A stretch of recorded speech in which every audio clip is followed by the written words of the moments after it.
Hello students, आज हम पढ़ेंगे टॉपिक किडनैपिंग एंड एब्डक्शन, व्यापहरण और अपहरण। किडनैपिंग के लिए हमें पढ़ने हैं चार सेक्शन 359, 360, 361 और 363 और एब्डक्शन के लिए 362।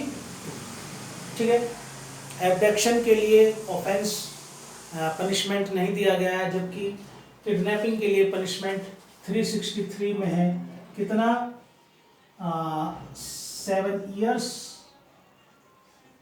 एंड फाइन, जबकि 362 एब्डक्शन के लिए कोई ऑफेंस नहीं है। जब इसके साथ कोई अपराध, कोई ऑफेंस जुड़ जाएगा तब ये पनिशेबल होगा। चलिए 359 क्या है? एक डिक्लेरेशन है। किडनैपिंग में ये बताया गया है कि किडनैपिंग क्या दो तरीके से हो सकती है।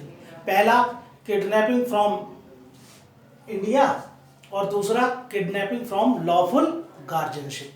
किडनैपिंग फ्रॉम इंडिया सेक्शन 360 में और किडनैपिंग फ्रॉम लॉफुल गार्जियनशिप 361 में डिफाइन। 360 देखते हैं kidnapping from India. Kidnapping from India क्या है? जो कोई एनी पर्सन, किसी पर्सन को कन्वेइंग ले जाता है beyond the limit of India, India की सीमा से बाहर, विदाउट कंसेंट, बिना कंसेंट के, किसके? इस पर्सन के या इस पर्सन के बिहाफ पर। ठीक है, इस पर्सन के बिहाफ पर जो लीगली ऑथराइज्ड है। लीगली ऑथराइज्ड है क्या? कंसेंट देने के लिए। उसकी कंसेंट के बिना ले जाता है तो ये क्या है कि ये किडनैपिंग फ्रॉम इंडिया है। इसमें व्यक्ति कितनी भी एक उम्र का हो सकता है, उससे एज से कोई फर्क नहीं पड़ता। जबकि किडनैपिंग फ्रॉम लॉफुल गार्जियनशिप 361 में डिफाइन है और इसमें कहा गया माइनर का। लॉफुल गार्जियनशिप माइनर अगर मेल है तो 16 साल से कम और फीमेल है तो 18 साल से कम होनी चाहिए। दूसरा व्यक्ति कौन है इसमें? Unsound mind. Unsound mind any person, कोई भी उम्र, किसी भी उम्र का हो कोई भी व्यक्ति।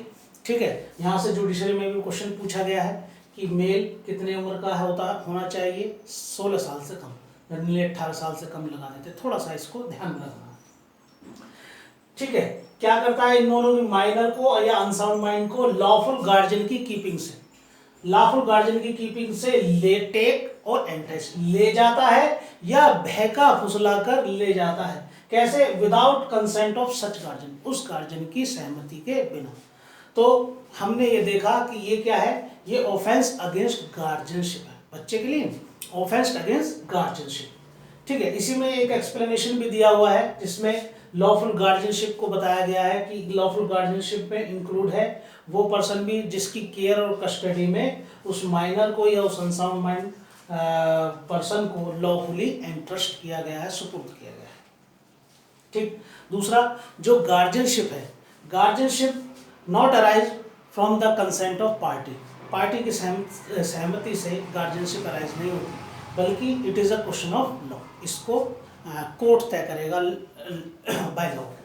ठीक, ये हो गया। अब पनिशमेंट हमने देख लिया इसका 363 में। अब 362 एब्डक्शन, व्यापहरण। अपहरण क्या है? एक ऑक्सिलरी एक्ट है, एक सहायक कृत्य है।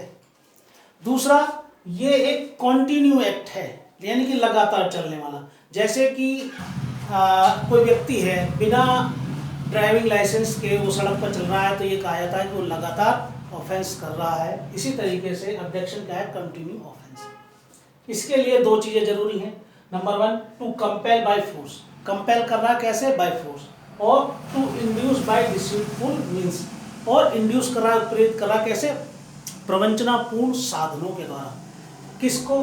To go from any place, किसी स्थान से उसको जाने। कोई महिला है, अपने आज व्यक्ति से, अपने हस्बैंड से लड़के आई और वो दूसरा व्यक्ति जो है उसको एक स्थान से दूसरे स्थान पर जाने के लिए कैसे करे? बाय फोर्स या बाय डिसीटफुल मीन्स कहे कि वो उस स्थान से कहीं और स्थान पर चले, तो ये क्या है? एब्डक्शन। और जब ये ऑफेंस, जब वो उससे इलीगल मैरिज करने के लिए या उससे भीख मंगवाने के लिए या किसी और काम से वो अपराध करता है तो वो फिर ऑफेंस में आ जाएगा। और इसी के ही 363 में या 364 में, ठीक है, या फिर किसी और सेक्शन में क्या है? पनिशेबल हो जाएगा। ठीक, थैंक यू स्टूडेंट।